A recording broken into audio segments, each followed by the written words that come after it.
quand je n'étais pas encore mariée, j'étais comme ces femmes ces filles qui pensent que faut choisir l'amour. C'est l'amour. Le monde, la vie, c'est l'amour, c'est l'amour. Et donc, j'étais avec mon chéri, mon homme de galère, comme on le dit si bien, mon homme de galère. Mais ça veut dire que ce mec-là, je suis restée avec lui pendant des années. J'étais prête pour lui. En fait, je n'avais rien, il n'avait rien, mais je me disais, je l'aime. C'est lui que j'aime. C'est l'homme de ma vie. Donc, il est resté avec lui. Il a souffert avec lui. Demain, là, quand ça va aller, là, on va se marier. Et donc, cet homme-là, je suis resté avec lui. J'étais prête pour lui. Je l'aimais tellement. Même quand il n'a pas 5 francs, il a le volé l'an de ma maman. Il est venu lui donner 5 000. Il est venu lui donner 10 000 francs. Voilà. On a qu'à se dire la vérité. Parfois, mais il m'a coupé les gars. Il m'a coupé quelqu'un. C'est-à-dire un moro qui est en train de me draguer, un prétendant qui a un peu de jetons. Il m'a le blessé. Il vient, il donne un peu à mon petit gars. Pas, je l'aimais trop. Je me disais, lui là, je l'aime trop. C'est-à-dire que c'est lui l'homme de ma vie. Mais vous savez, l'amour trahit toujours. Comme je le dis, l'amour trahit toujours. C'est-à-dire que quand tu choisis l'amour, ça te trahit toujours. Surtout quand tu n'as rien. Parce que quand tu choisis, ouais, il y a quelqu'un qui a écrit, toi tu fumes la drogue, tu drogues toi la fille là. Ok, c'est pas grave. Il me drogue, c'est pas grave. C'est toi-même qui prends drogue là. C'est-à-dire que quand tu choisis l'amour, l'amour finit par te trahir. Et cet homme-là, en fait, j'avais tellement confiance en lui. On était à Abidjan et tout. Je l'ai soutenu. Mais vraiment, je l'ai soutenu. C'est-à-dire que je vivais pour lui. Mais entre-temps, j'avais d'autres propositions. C'est-à-dire qu'il y a des personnes très intéressantes qui avaient quand même une bonne situation, qui venaient me draguer. Mais ces personnes-là, je ne les regardais pas. Ça ne m'intéressait pas. Pourquoi? Parce que je me disais, pourquoi aller me mettre avec quelqu'un pour de l'argent ou même quelqu'un, je ne ressens pas forcément de l'amour pour lui. Pourquoi j'allais me mettre avec lui? Moi, je préfère attendre mon gars. Je préfère rester avec mon gars. Mais ce gars-là, au fur et à mesure que les années passaient, il est parti. C'est-à-dire qu'il est allé pour ses études dans un autre pays. Vous comprenez? Et on était comme ça en contact. Mais c'est-à-dire dans les premières années, tout se passait très bien. Très, très, très bien. C'est-à-dire les 2-3 ans, tout se passait bien. Mais c'est-à-dire que le gars, après, il n'était plus pareil. Il a changé. Il est devenu bizarre. C'est-à-dire que, voilà, c'est-à-dire, mon humour ne lui faisait plus rire.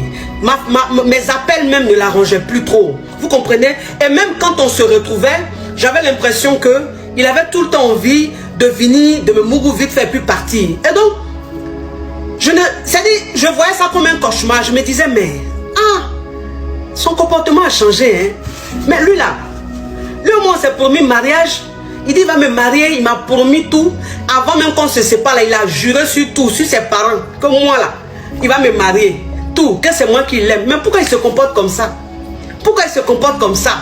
Et donc, le gars, en fait, quand les années passaient, sa situation commençait à s'arranger. Et donc, il commençait à gagner un peu d'argent. Vous comprenez? Et donc, il a commencé à prendre goût à autre chose. C'est-à-dire qu'il a commencé à aimer autre chose. Il a commencé à aimer certaines filles.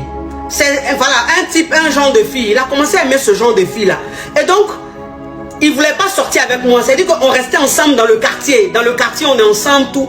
Mais quand il s'agit de sortir, aller un peu s'amuser, aller dans des endroits, quand il est invité, il ne partait pas avec moi. Vous comprenez? Et petit à petit, j'ai commencé à comprendre que le mec, en fait, il était en train de partir. Le mec, en fait, il ne se projetait pas avec moi. Ça veut dire, la promesse qu'il m'avait faite, quand il n'avait rien, quand on n'avait rien, en fait, aujourd'hui, comme il est un peu, il ne voit plus ça. Il ne se rappelle même plus de cette promesse-là. Pourquoi? Parce que pour lui, au stade où il est arrivé, où lui-même il aimerait arriver, parce que c'est un ambitieux, où il aimerait arriver, il fallait en fait qu'il se colle, qu'il se frotte aux filles d'eux. Aux filles d'eux. Aux filles qui ont un certain niveau. Aux filles qui sont dans de beaux quartiers. En fait, c'est ce qu'il s'est dit.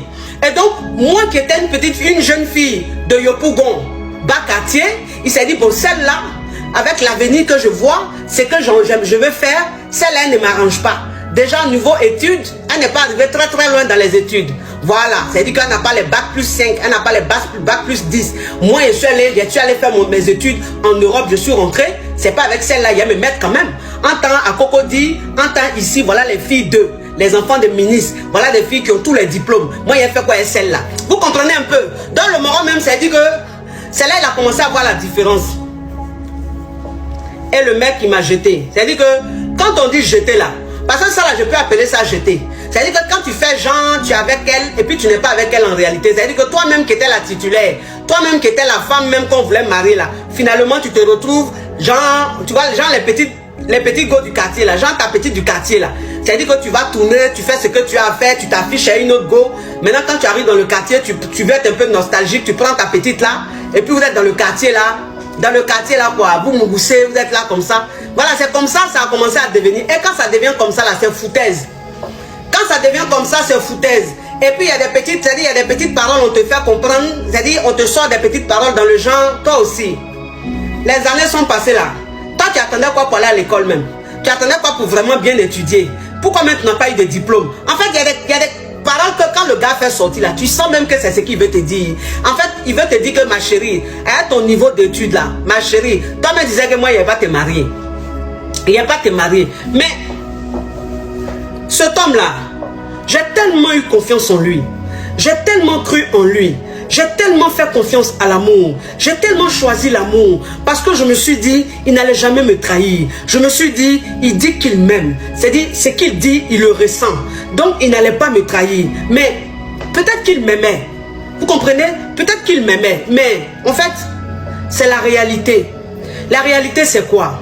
C'est où tu veux partir là, où tu veux aller là. Qui peut t'emmener à arriver là-bas? Qui peut te booster? Qui peut t'accompagner? C'est ça.